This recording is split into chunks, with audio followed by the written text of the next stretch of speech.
It's time to bring you yet another amazing episode. And now, welcome your host. Good to have you on the show. This is the Backstory with Omobola Stephen. On the Backstory, we focus on government and politics with other subtopics like the society and culture, the environment, science and technology. Now, we realize the importance of also knowing the beauty of embracing changes and also the peace that the world needs, especially in these distressing times of our lives. We emphasize the need for us to begin to embrace the changes that we need in order for us to see the changes that we really anticipate. Now, there are issues bothering the world in general, major issues that are yet to be tackled.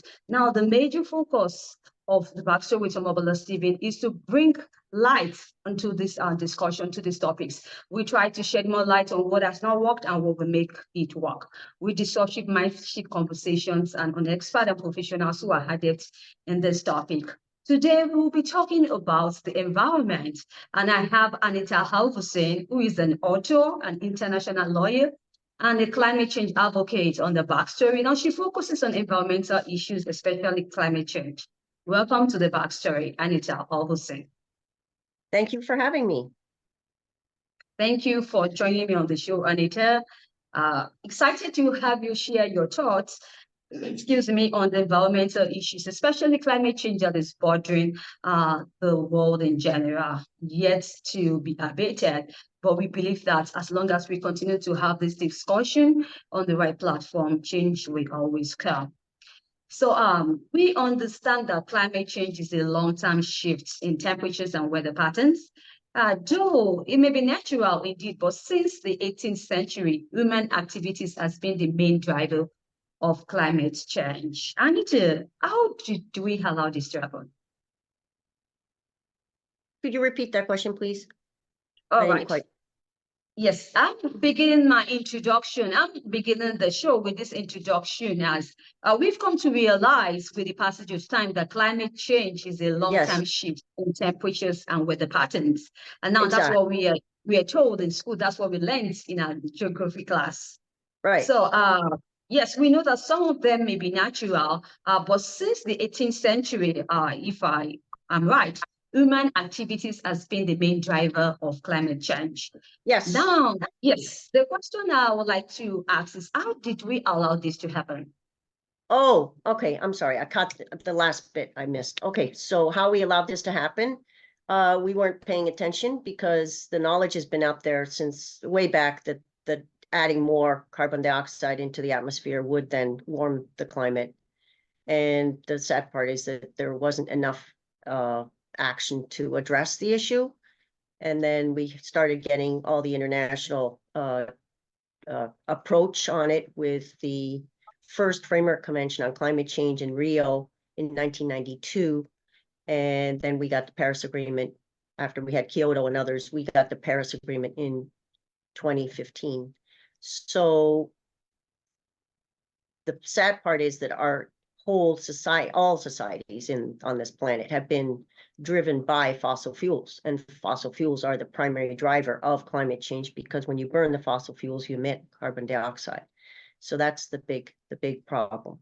So, and then the fossil fuel industry was aware of this problem, and at least as far back as the 70s, and then decided that they were not going to emphasize that, but emphasized instead that this could have many other causes, and very unfortunate. So now finally at the last conference of the parties on the climate connected with the Paris Agreement, you then had the decision that we are to transition away from fossil fuels. So that's been a long time in coming, but now it's finally been emphasized, and then that's where we should be going. So it's very easy to just carry on what you're doing, but of course this is not the way we should be going, because there's a very small window of opportunity now where we actually can make a difference, and we have to move to renewable energy is the main thing. And it turns out that renewable energy, the prices have come down so far when it comes to wind and solar power.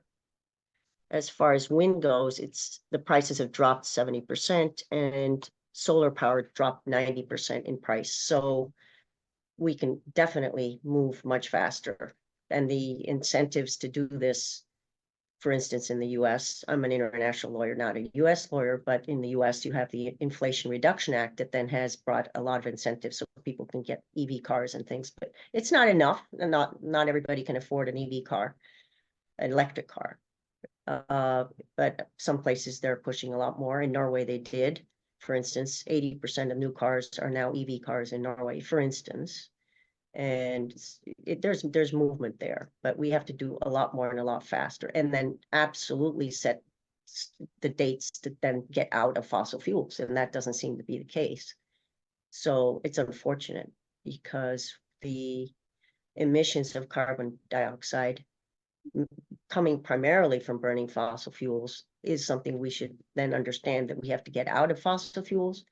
Yet the fossil fuel industry is focusing more on the fact that we have to, even if we stop using fossil fuels, there's still too much carbon dioxide in the atmosphere that we would have to take some out for some usage of fossil fuels for the hard to produce manufacturing processes like producing steel and cement. There you actually have to use the fossil fuels still, but then you have carbon capture and storage, which is a way of taking the carbon dioxide out of the air. That technique, though, is not a way of saying, well, we'll just continue with fossil fuels because we'll just take the carbon dioxide out when it's being burned and when it's been burned. But that doesn't work in the long run. We have to actually get out of fossil fuels on the long term, so we can actually address the problem of the warming, because it's just getting worse and worse. Many places in the world, it's just really bad, and people are dying as a result. And whether it's because there's food scarcity or food shortage, or because of droughts, and then there's flooding, and then there's wildfires and all this stuff, which is just the extreme weather events are getting more and more. That's the problem. All right, I would still like us to emphasize that the fossil fuel industry. Anita, do you think that there are latest trends or facts that we need to know about the fossil fuel industry? Excuse me. And also, I'd like to ask another question following this. Is it possible to have a fossil fuel phase out? Is it possible to have phase out? That's Yes. right. We have to actually focus on it. And right now, it's so much power that the fossil fuel has in most places. So they are able to lobby their cause, their case. Now, with the Ukraine war, with a lot of the European countries being dependent on Russian oil and gas, mostly gas, then that was a big problem. So it was good that there were fossil fuels available.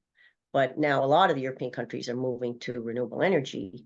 So clearly there's a big switch, and it can be done, but we have to really, really focus on it. And you can say that, well, everybody shouldn't get out of fossil fuels right away. At the same time, the developing countries would need more time because they need more help to do it, whereas other places could do it much faster. So it's really a very big process that has to take place, and we're not there yet. So we have to move much faster on this. Right, we're not there yet, but I would like you to address this question, the latest trends or important facts that we need to know about fossil fuel industry. The fossil fuel, and it's actually increasing many parts in the world. They're developing more fossil fuels, whereas we're supposed to be reducing. So that's a mystery to me. How can that be? How can we possibly think that that's necessary? And then the excuse is that, well, we need more energy. Well, the whole point is that we need to use the renewable energy that doesn't produce carbon dioxide emissions. And then you say, well, what wind and solar, it's just intermittent because the sun doesn't shine all the time, the wind doesn't blow all the time, but then we have batteries now, and that's the development there has just gone amazingly well. So we have the possibility of storing. So the storage capacity is growing and growing. So there's definitely renewable energy is something we can work a lot harder on than we've been doing. Thanks, Anita, for sharing that talk with my audience. You know, we are talking about the climate change, and one or two out of the factors of climate change is we have the environmental issues. One of them is the loss of biodiversity, which is a discussion we also need to be having at this time. So why is it a concern, and should there be, or is the loss of biodiversity reversible?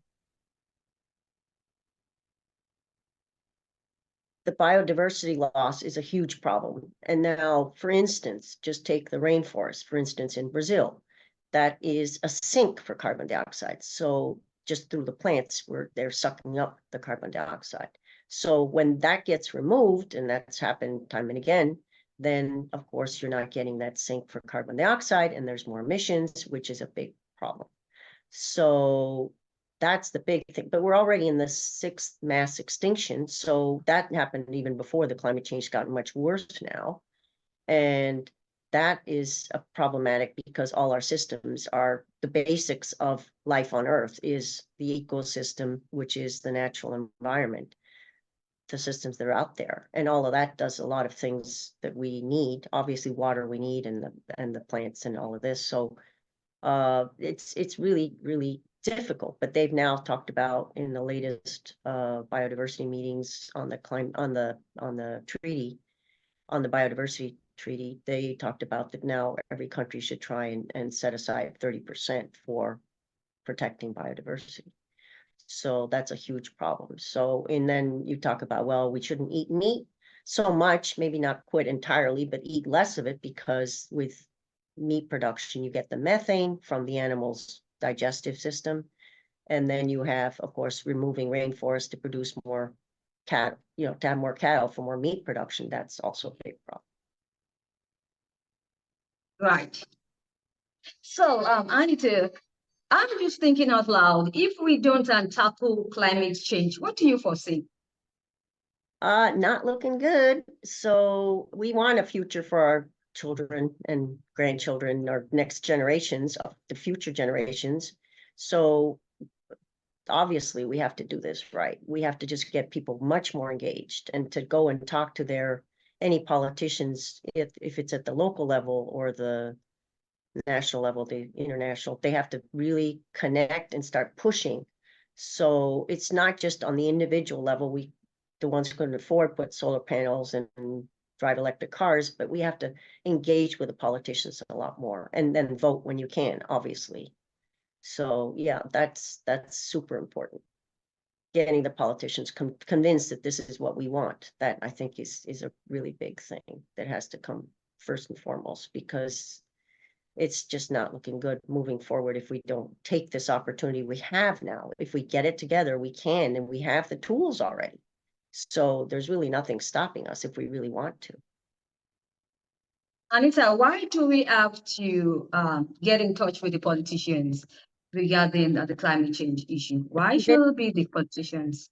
To convince them to change the laws so they actually focus on protecting the environment, and then, of course, reducing the carbon dioxide and other greenhouse gases. So whether it be pricing the carbon, which some countries have done already, or whatever systems you use to reduce it, that's the important part. You authored the book, The Dirty Network, is a climate change thriller.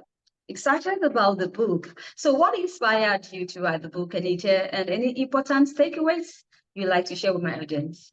So I was teaching in Colorado, and global climate change law and policy, and I realized the students outside of the class, people outside of the students I was teaching, that they weren't getting it on climate change. And I thought, well, back when I first thought about it, it was a very confusing, because the newspapers had two sides of the story. You had climate change was a problem, and then others that said, no, this is just a natural variation. So then, of course, the science just confirmed and reconfirmed everything that was the knowledge we had already. So I thought, well, people don't read those scientific reports, the Intergovernmental Panel on Climate Change, or they're not catching it in the newspapers when it's so confusing. So I thought, well, if people read a novel, then they could get it through a novel. So I thought that might be a way of going about it. So it's a thriller with all the suspense that a thriller would have. And then in addition, it's got a big piece is climate change in there. to build the awareness. Right. The building awareness, that's very important. Thanks for sharing that with my audience. Do you have any exciting news, any projects in the pipeline you think is going to be beneficial to my audience? So I did a TEDx talk last year, harnessing the power of the vote, and that had 26,000 views. And now I'm working on another one where the idea is to have people focus on collective action more, not just individual action, so we can get much more push on addressing this matter, this issue. Good to know. Thanks for sharing that also, Anita. I and my audience wish you the best of luck in the project and in subsequent ones that you embark upon. Thank you. Thank you very much. Thanks for having me. I really appreciate it. Yeah. Do you have any parting word you'd like to share with the audience of the Backstory? I think we can do this, and we shouldn't lose hope, because we have the tools. We just have to decide that this is what we want, because this is affecting everything. I mean, just the pollution from using fossil fuels right now is terrible, with people having all sorts of lung problems and stuff. I mean, you see the pictures when you look at cities, in big cities around the world, where the pollution is just horrific. So just dealing with this and transitioning away from fossil fuels is really important. The social media handles on your website for us to reach out? Yeah, AnitaHalvorssen.com is the website, my book. Yeah. All right. So on your social media handles also, we have you as Anita Halvorssen, right? Yes, yes. Brilliant. It's been the Backstory with Omobola Stephen. We focus on the environmental issues, especially on climate change. And I've been having a great discussion with the climate change advocate, an international lawyer, and an author of the book, The Dirty Network, a climate change thriller, Anita Halvorssen, share our thoughts on today's show. Anita, thank you once again for sharing this inciting information to my audience. I wish you best of luck once again in the projects that you embark upon. Thank you once again. We do appreciate your time and your valuable contribution to the topic of discussion. If you'd like to catch up with any, if you'd like to catch up with any missed episodes of the Backstory, you can catch up on any podcast cross promotion platforms or any podcast distribution platforms you bump into online. You can just search for the Backstory with Omobola Stephen. Here you go. You are guaranteed very impactful and transforming listenership, even as we listen to expert and professionals share their thoughts on subjects or topics on the government and politics, with other subtopics like the environment, society, and culture, science, and technology. Till I come your way, I am Omobola Stephen. I need you to stay safe. I talk to you soon. Thank you. If you enjoyed today's episode, make sure you subscribe and leave us a review.